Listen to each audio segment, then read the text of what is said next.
Good morning, everyone. I'm Hugh Hewitt, the president of the Nixon Foundation. We're pleased that you could join us. This has been a long time in planning. We did not plan on it having the significance that it did, but the leader has been a long-time supporter of the library. Ambassador O'Brien is the co-chairman of the Nixon Seminar, which meets monthly to discuss national security affairs, along with former Secretary of State Pompeo, and so we're glad that all of you could be here this morning.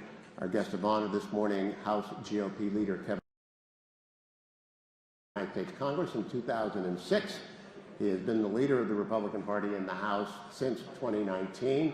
Before that, he served in the California State Legislature. He is a Golden State boy through and through, as is Ambassador O'Brien from different parts of the state. I'm the interloper from Ohio. We're all glad you're here in Orange County, though, near the birthplace of former President Nixon. Tens of thousands of Americans have been through trauma in the last couple of weeks, and of course 2,400 have died in Afghanistan, tens of thousands wounded, including 13 Marines who lost their lives, sailor and Army as well, who lost their lives in Afghanistan just 2 weeks ago. So it's a somber occasion, and I begin with Leader McCarthy. A few questions for you. You are the head of the party. You saw the president's speech last night. This morning, the Politico headline about Afghanistan reads, "Biden tries to shift blame on Afghanistan," and it quotes, "I am absolutely appalled and literally horrified we left Americans there," one administration official told Politico. It was a hostage rescue of thousands of Americans in the guise of an NEO, non-combatant evacuation operation, and we have failed that no-fail mission. Another White House official said that the mission isn't accomplished if they had left Americans behind. You are the leader of the House GOP, one of the two leaders of the Republican Party in office right now. What is your message to the party in a nonpartisan moment of defeat and retreat and crisis? Well, first of all, thank you very much for having me. It's been a tragic couple weeks. My first message, not just to the party, but to the nation. We have 13 more Gold Star families. We have thousands upon women and men who have served us for the last 20 years in Afghanistan. My first message is to them. Job well done. You did exactly what we asked. You kept us safe for the last 20 years.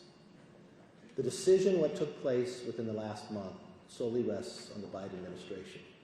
We now find from this article that they don't support it either. You know, to be a successful president, you have to have the faith, the trust, and the confidence of the American public. I think this president of this last month has lost that in so many different ways. But what we need to do right now and focus, I just came back from D.C. yesterday. I was on the floor hoping, because we had what is called pro forma, that we can take action. We tried this a couple weeks before and the Democrats voted against us. Just 4 simple things that we should focus on. We have a Congressman, Mike Gallagher, who offered the bill. First of all, President Biden early on, just on the 19th, said the mission will not end until every American comes home. Well, that didn't hold true. Earlier in the month, they said there were somewhere between 11,000 to 15,000 Americans, and they tells us they got 5,600 out. But somehow that math equals up to less than 200. What is your plan if you knowingly left by leaving Americans? What is your plan to get all Americans out? That should be everybody's mission. Secondly, what is the accounting of the amount of weaponry we have left the Taliban? We know they now have an air force bigger than 1/3 of every NATO country. As O'Brien likes to say, more Black Hawks than Australia. And they're going to utilize these, or they're going to sell them to our adversaries. Next is no cash for the Taliban. And very last, the big concern that we have, we should not recognize the Taliban. But that's a different thing that I've been hearing.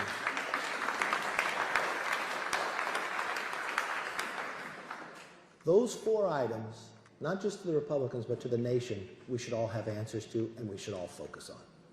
There's a lot of other things we're going to have to focus on. But as a nation, how are we going to live with ourselves by knowingly have an administration leave Americans behind? And it's not that Americans didn't want to leave. I can tell you, and young Kim can tell you, and every single member, we were working day and night, even yesterday, even today, where people were going to the airport because the State Department told them to and left them. Telling the president told the Americans to go down there. I have report after report as they went down there, the Taliban shot at them, tore their papers, and they'd run for safety. It wasn't a free trip to get into there. And as a nation, our reputation, we're going to have to rebuild around the world. It's not just what happens next week, it's for the next decades the damage that has been done just in the last month alone. So, Mr. Leader, in the last 3 weeks on my radio show, I've hosted everyone, literally everyone of significance in the party, from former President Trump to Liz Cheney, to all the veterans you mentioned, Mike Gallagher and Dan Crenshaw and Michael Waltz and many others, Jim Banks, to Senator Leader McConnell and Bill Hagerty, who was an ambassador at the same time, Ambassador Brien with the Department of State. All of them said that the Doha Agreement did not oblige the United States to exit in this fashion, nor did it oblige us. There were conditions attached. How does Congress establish what happened and the interplay between the 19 and a half years of war that went before this and the end game so catastrophically executed by the Biden administration? We have three co-equal branches. Congress has oversight. What Congress needs to be doing right now, first get the Americans out, but the oversight. I've had our 3 committees of jurisdiction send a letter to preserve all that information. We need people before us. Why were these decisions made? The other thing is, being part of the Gang of 8, we get intel. I went to the agencies beforehand because I didn't believe, as I said before, President of Afghanistan, that they were going to be able to sustain themselves a month prior from everything I was hearing. I believe the president got intel, same intel that I got. But he made a knowing decision. When he closed Bagram, which was never President Trump's plan, he had 2 runways, but more importantly, you had more than 5,000 prisoners, a lot of the ISIS-K sitting there. And you left in the middle of the night without telling your allies. And what happened was, how we were being successful there, because the last 18 months there was no casualties, but the number of American troops was very small. Air power. But when you take the air power away, the Afghan military, or they believe that they're going to be able to win, even though they're losing thousands of casualties. And for the president to blame them, he's blamed everyone but himself, even though he said the buck stopped there. He curtailed the military by telling the military the number of troops they could have. So they had to close Bagram, but they closed it before the Americans were to leave. When you go through this library and you study Vietnam, when President Nixon went in, there's 550,000 American troops there. And the drawdown and the conditions. And when they broke the conditions, they bombed them. I watched the past administration, when conditions were broken, you cut it off. You punished them. So they learned not to do it, that no American died. This was a much different. This new policy with this President Biden is like a weak man theory. He's already given in to Putin, gave him Nord Stream 2 and got nothing for it. He gave in to China. He gives in to the Taliban, hoping that later I'm going to build a relationship to get something. It goes against every doctrine America has ever had. Peace through strength. We've understood this and we've been successful by that. It's the complete opposite. And they've watched what has happened in this administration. They found the window and the opportunity. And it's put as an embarrassment on the world stage. Ambassador O'Brien, President Trump, former President Trump, former Secretary of State Pompeo, and you have all said on the air to me in the last 2 weeks, the Doha Agreement did not oblige us to conduct ourselves in this fashion. And the former president said to me, O'Brien was the envoy for hostage affairs. I brought home 55 Americans. I would never have left Americans. Can you expand on what the conversation with the Taliban leader was that the president had, which I believe you were on along with Secretary of State Pompeo, and what his attitude would have been towards leaving Americans behind? Well, I can tell you the first thing, Hugh, and thank you for that question. And first, I want to join the leader in expressing our condolences to the families of the soldier, sailor, and the Marines who were lost. I think a lot of the Marines came from Camp Pendleton, just down the road from here. They're great Americans and fallen heroes. And the toughest thing you have to do as the President of the United States or as the National Security Advisor when you join the President or represent him is to go to Dover for those dignified transfers of our fallen heroes and bring them home. And so that was, and I went, I think, half a dozen times, never in a situation where we had 13 Americans coming home, as we saw in those pictures. And so our hearts and our prayers go out to the families of the fallen, and God bless them. And that goes for all the folks that served us, and especially those who lost life and limb and their families in Afghanistan over the past 20 years. And I agree with the speaker to be, the minority leader, that they did great work for the United States of America, and they deserve our gratitude and our thanks. And we don't want another situation like happened with Vietnam, where our veterans, it took years for our veterans to be recognized for their sacrifice, and we need to recognize them now. So let me start with that. Let me go talk briefly about the issue. Number one, the president believed in America first. And what that really meant, people didn't understand what America first meant to the president. That meant putting the American people first. So my first job in the administration was as a presidential envoy for hostage affairs. And that was going out to get folks like Pastor Brunson and Danny Birch and others, Zhizhao Wang, who was in Iran, going around the world to try and get Americans who were either wrongfully detained by foreign governments or who were held hostage by terrorist organizations, and bringing them home. And we did it without paying ransom. We did it by employing our military, and we did it through very tough negotiations. I'm very concerned that my predecessor is a good man, Roger Carson's, Ambassador Carson's. He may be in a situation, Hugh and Kevin, where he's got hundreds of Americans that he has to get back. And he's going to lack leverage in those negotiations because we don't have Bagram. I mean, President Trump would have never shut Bagram. And if he ever did, it would have been the last thing he shut down. He would have bombed it to make sure it wasn't useful to the Chinese or the Russians or anyone else. But we've got very little leverage now to negotiate with the Taliban or ISIS, whoever takes these or holds these Americans. And so Roger's going to have a tough road to hoe, and we're going to have to keep him and the administration and everyone in our prayers who's trying to bring those Americans home. But they've left a very difficult situation for us. President Trump made it very clear in the Oval Office on numerous occasions, to General Milley, to myself, to others, no Saigon-style withdrawal from Afghanistan. President Trump wanted to get out of Afghanistan. We wanted to pivot to China, the existential threat to our country. But we wanted to get out of Afghanistan with honor and dignity. So no Saigon-style departure, and unfortunately that's what we had. No Americans left behind. No Afghan interpreters or other enablers left behind. And this really bothered the president. No American military equipment left behind. I mean, we've left, the Taliban may not be able to operate this equipment, but the Iranians can. And the Iranians are going to come in for the biggest used car sale and used helicopter sale and used combat aircraft sale in human history. And we're going to equip the Iranian army, for the next 2 decades with what we left behind in Afghanistan. Those were all things that President Trump said can't happen as part of the withdrawal. So, we're in an unfortunate situation now. We've got to really pray for the Americans, and that's mission number one. And then we can talk about this later. We've got to think about how do we rebuild American credibility around the world for our allies like Israel, Poland, Taiwan, that are on the front lines of freedom. And now there's a doubt in those countries, our friends, but also a doubt among our adversaries and our foes about how strong America will be in coming to the defense of our allies. So we've got a serious credibility issue that we have to address very quickly. Okay, we've woken up today, September 1st. President Biden, even when our allies, and think about it, France, Great Britain, Germany, is asking the president to extend this deadline. Why are they even there? Because America was bombed. Because America was attacked 20 years ago, they're risking their own lives to defend us.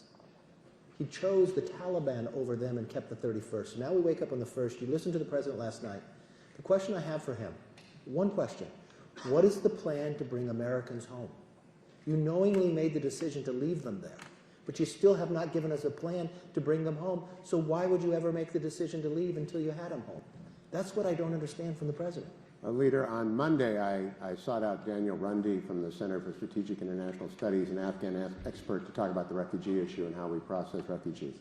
I then got an Uber back to my home in Virginia, driven by an SIV young man from Afghanistan, 29 years old, brought his wife out under an SIV. It took him 6 months to get his Army colonel to vouch for him and the Floor Corporation for whom he had worked.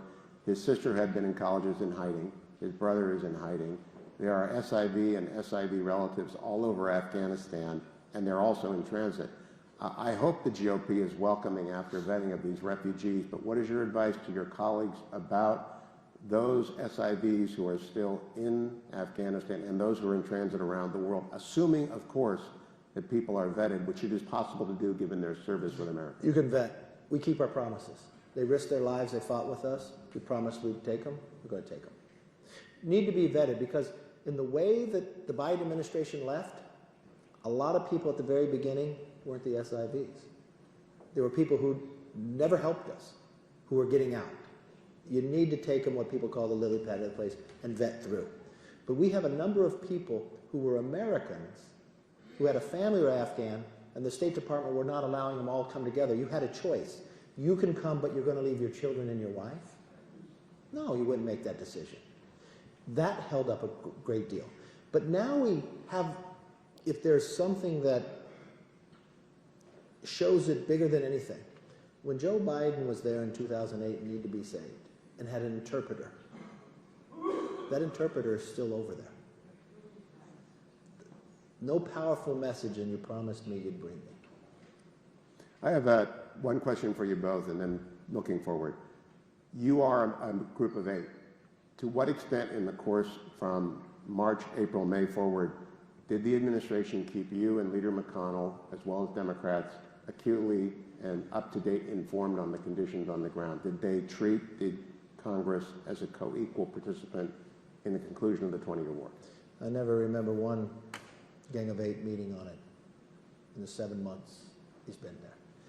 I remember having a conversation, Leader McConnell and I, with Blinken, only because we were at the White House for a dinner for Merkel, that we engaged him about our concerns of what were happening, getting the individuals out earlier. Is there legislation that needs to be done? Because we don't believe you can do it. And we were getting the answers that now true to be wasn't true, that it could sustain itself. We had President Ghani before us in a meeting, the leaders in the House, and my question to him was, I'm watching the Taliban encircle the provinces. I've watched one already fall. How can you sustain yourself? He gave this answer of how they're going to be able to fight back even though they weren't winning then. Now we're getting reports that it could be true that President Biden pressured him to give a false impression that could have been giving members of Congress a false impression, because that's the time he was in the White House, in Washington. And this is where conditions matter. For the president to say he would have done nothing different, why wouldn't you have changed it when these cities were collapsing? Why wouldn't you bomb? Why wouldn't you have gotten our military equipment out? Why wouldn't you keep Bagram open and get all the Americans out, then close it? The pressure will be on you and the Republicans to go along with turning the page and look forward, but oversight has to be done while people's memories are fresh. How will you get these answers? Which committees will get them? You have 3 major committees: Foreign Affairs, the Intel Committee, and Armed Services. But I want you to put in that this decision by the Biden administration goes back a couple years. Remember what they did when they made Adam Schiff in charge of the Intel Committee. The Intel Committee oversees all the agencies. Also, as a co-equal branch, is looking around the world to our challenges of what we're supposed to fund. He made it a political committee. He focused just on impeachment. What committee is on today? He's focused on September 6th, he and the Homeland Security Chairman, when we have now an open border, when we have already picked up 2 people that are publicly reported. I believe you meant January 6th. The January 6th. Oh, what did I say? Yeah, you got the date right. Oh, okay. They kept their eye off the ball. If we're a co-equal branch, why weren't they there warning the administration that they can't go through with this? Because they were only focused on politics. So, those 3 ranking members have already put forth letters to preserve all the information. We're already calling for the hearings. But more importantly, why we have greater strength, all those people you just mentioned that have been on your show, we have a lot of veterans who have served, from Navy SEAL Dan Crenshaw to Intel collectors and others. The more committees we have eyes and ears that understand the real answers, this is where the information will come from, and this is where the corrections will take and the solutions will be. And Ambassador O'Brien, I understand the administration's desire to minimize the number of Americans left behind, but not in all the years you were a special envoy did you ever tell me, and we're pretty good friends, that green card status mattered in getting an American resident back, or dual citizenship mattered. They're using that as an attempt. And when you were the hostage envoy, do these niceties matter, or do Americans count as Americans? No, look, if an American was overseas and held hostage, we didn't care how they got there. Some of them did some things that you wouldn't have advised doing, hiking in Iran or hiking in Afghanistan, and you kind of question that. It didn't matter. Once they were taken hostage, and if they were taken hostage because they were an American or they were wrongfully detained because they were American, we didn't care how they got to that country. We didn't care what their politics were. We didn't care what their race or religion was. Our job was, an American was in harm's way, our job was to go get them home. Never once did the president ask me how they got there or who they are or what they believe in. It was, there's an American that's in need of assistance, go bring him back home. And before I ask the leader about how to repair it, would you give the Cook's tour of the damage done to America vis-a-vis our adversaries, and indeed to the idea that if you're an American, you will not be left behind? Even the people in the embassy in Tehran for a year and a half under President Carter never thought we gave up on them. How do you? What's the damage, and what does the leader have to work on? Who would have thought that we'd be looking back at the Carter years as the good old days? But look, we saw what happened as the leader and I, as Kevin and I walked through the library. We looked at the images of Vietnam and the end in Saigon. We went through a very rough 4 years after that. Nicaragua fell, Grenada fell, Mozambique, Angola, Zimbabwe, the Soviets invaded Afghanistan. It was a very bleak period of time. Our hostages were taken in Iran. We suffered through 4 very tough years because of the lack of credibility, the lack of a projection of a peace through strength posture to the world. And weakness is provocative. Even the perception of weakness in international affairs is provocative. And it encourages our adversaries to take actions thinking that they can get away with something because America is no longer watching, America is not on the beat, America is no longer engaged. And so, what John Radcliffe, your former colleague, and my colleague in the Trump administration and I did when we were up with the leader in Jackson Hole about a week and a half ago, we put out an op-ed and said, here are the things we need to do to immediately help restore American credibility. We can't wait 4 years for President Trump to come back, or Governor DeSantis, or Secretary Pompeo, or Senator Cotton to be elected president. We have to do things now as a country. And one is we have to speed our arms sales deliveries to Taiwan. Taiwan has bought arms from us. They've been approved. We need to put them at the top of the list, the customer list for the defense manufacturers. We need the administration needs to go to the Raytheons and Lockheeds and others and say, put them at the top of the list and deliver those arms immediately, so that we can send a message to the Chinese, don't bully Taiwan, they can defend themselves. Poland wants 250 M1A1 Abrams tanks. It'll take a few years for those to get built in Lima, Ohio. Those are great jobs for Americans in Ohio and your home state. But while those tanks are getting built, let's send them 250 tanks out of our depot. We've decommissioned a bunch of our armored cav units. Let's send those tanks and get them to Poland immediately. Let's start sending a message out. Let's finish the Compact of Free Association of States with our friends in the Marshall Islands and Palau in the Pacific. Let's recognize Somaliland in Africa, which has stood up to the Chinese and is taking refugees from Afghanistan. So there are a bunch of things that we can do that wouldn't cost a lot of money. Putting a Coast Guard cutter in American Samoa. Our Democrat friends, and God bless them, they like to talk about protecting Asian Americans and protecting Pacific Islanders. But we have 50,000 Pacific Islanders living in American Samoa on U.S. territory. Their fishing there, their historic fishing lands are being ravaged by illegal, unreported, and unregulated Chinese fishing. We don't have a Coast Guard cutter in American Samoa. There's no military or law enforcement presence in American Samoa to protect these Americans. So if you really care about Asians and Pacific Islanders, care about them when they're being attacked by the Chinese and their fishing lands are being destroyed. So there are things that we could immediately do that would cost very little money, but would send a message to the world that, notwithstanding the catastrophe that we've just gone through and this debacle that's taken place in Kabul, that America will lead and that we're going to still stand behind our allies. And so those are the sorts of things that again, to the extent they'd listen, Jake Sullivan or Tony Blinken, these are things Republicans will support you on. These are things that are bipartisan. These are things all of America will get behind as we try and repair the damage that's taken place from the last couple of weeks. Leader McCarthy, I want to turn to defense spending. Even before this catastrophe, the Biden administration embarked on a below-inflation defense spending bill, which would have actually resulted in real cuts in amount of defense spending. At the same time that in the last year, President Trump, $2 trillion was spent on COVID, In the first month of President Biden, another $2 trillion was spent on allegedly COVID relief. Now there's $5 trillion more. It's an astonishing amount of money, none of it for defense. What are you going to tell your colleagues about defense spending? Well, we're debating the NDAA right now, and the Republicans there are increasing it. You got to keep up with inflation, but remember, the last time Biden was in the White House, they cut it drastically, and we've been building it back under President Trump. What Ambassador Brien just talked about, we now have our own allies questioning us, the UK criticizing us. I've talked to a number of ambassadors who've told us they can't trust us anymore.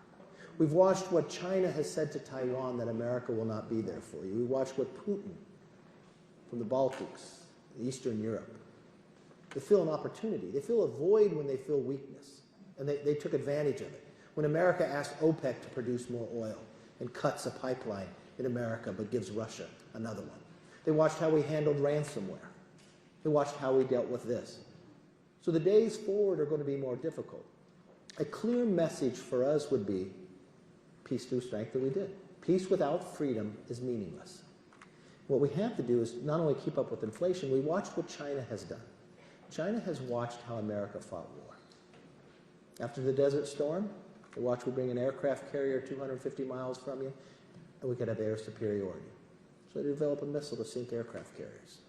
But now they build islands. They lied to President Obama and said they wouldn't weaponize them, but they pushed us further around and weaponized them. They watch that we use GPS, so they spend a lot of time in space. You know, they've landed on the moon. They've landed on the dark side. We haven't landed on the dark side before. It's difficult. And now they spend a lot of time not just stealing, but building a military.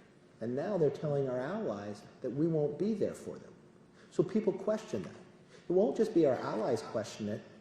What about the American men and women who are working in foreign service and somewhere else to say, this is what you did when you promised 2 weeks prior you would not leave, but you did?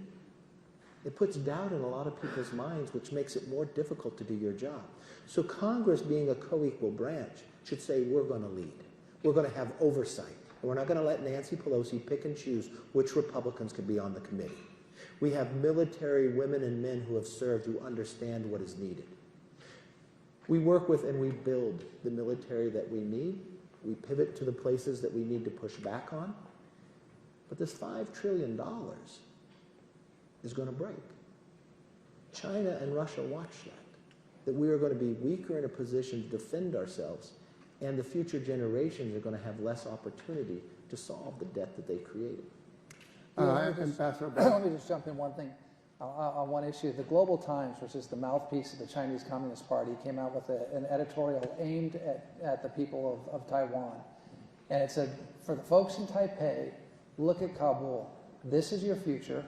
When we invade and China forcibly coerces you back into a communist state and ends your democracy, the Americans will not be there. They will not show up. Look at what they've done to their Afghan allies. This is your future, Taipei. This is your future, Taiwan. That's a devastating message, and we have to push back on that immediately. It wasn't just them. Russia says we hump them and dump them in the process. This comes from our TV.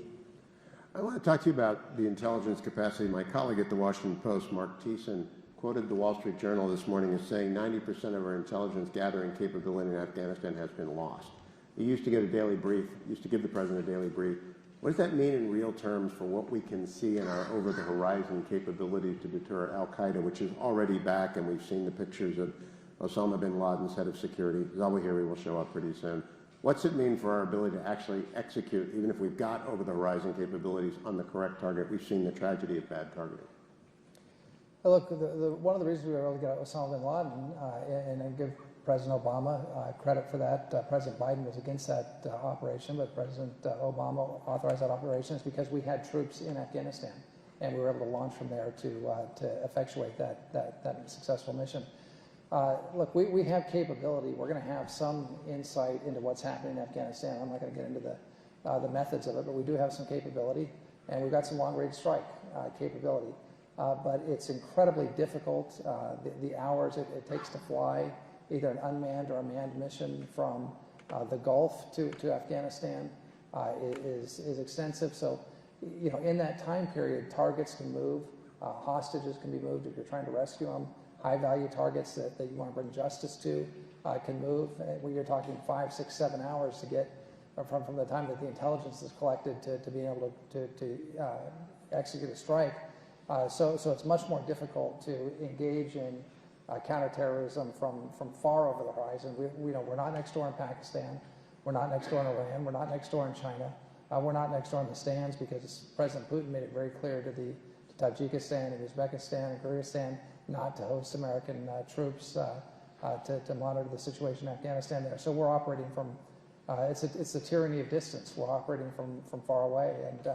And the other thing that does is that puts our men and women in uniform at extreme risk. It's very hard to operate at that distance over the horizon. If you're sending a bomber or a jet in, you probably don't have search and rescue capability if the pilot has to bail out or the aircraft is hit by an anti-aircraft missile. So it complicates the situation for either CT or for hostage rescue dramatically, not having access to Bagram Air Base.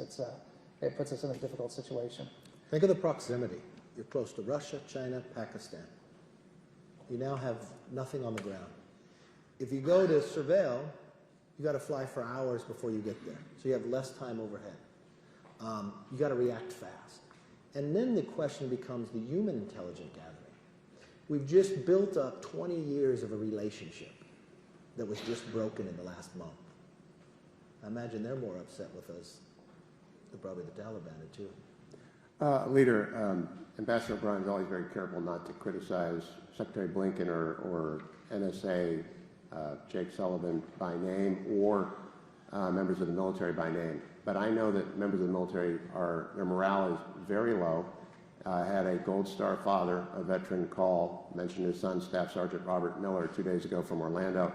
I looked it up. Robert Miller is a Medal of Honor recipient for Special Operations Valor, saved his captain and his troops in Afghanistan in 2009, and he is shattered. Lots of people are saying, what did we fight for? I think they did a great service in getting hundreds of thousands of people 20 years of freedom and keeping us safe. But what do you do about the military right now when morale is shot? You know, we've watched the number of suicides. But if you take the hotlines for the veterans, increased drastically in the last month. I serve with a lot of veterans from Afghanistan and Iraq. I was just with Dan Crenshaw yesterday. He lost his eye. He said the last time he was in Afghanistan, he was blind, but he could still hear. And it's just with the emotion of Brian Mast gets up, who lost both his legs and some fingers. I've watched the turmoil for them. Dan will tell you this. For anyone who says we just ended the war, we did not. You just lost the strategic position to help fight it. These people still hate us. They hate our way of life. But now that we departed, we're in a weaker position. But militarily, they're stronger because we just gave them weaponry. And the administration won't even give them the accountability. That's why when I talk to every single veteran, I know what you're probably going through right now and what you're watching. We need to reach out to them. We need them to know they did a job well done. They were successful. We were not attacked for 20 years because of what they accomplished. They did exactly what people have asked. And so when we go back and get the accounting of this, I don't know this to be true, but it sure seems to me the State Department took over. And the military takes orders. The military didn't decide how many people we needed in Afghanistan. The president did. And they had to determine what best to be able to utilize them.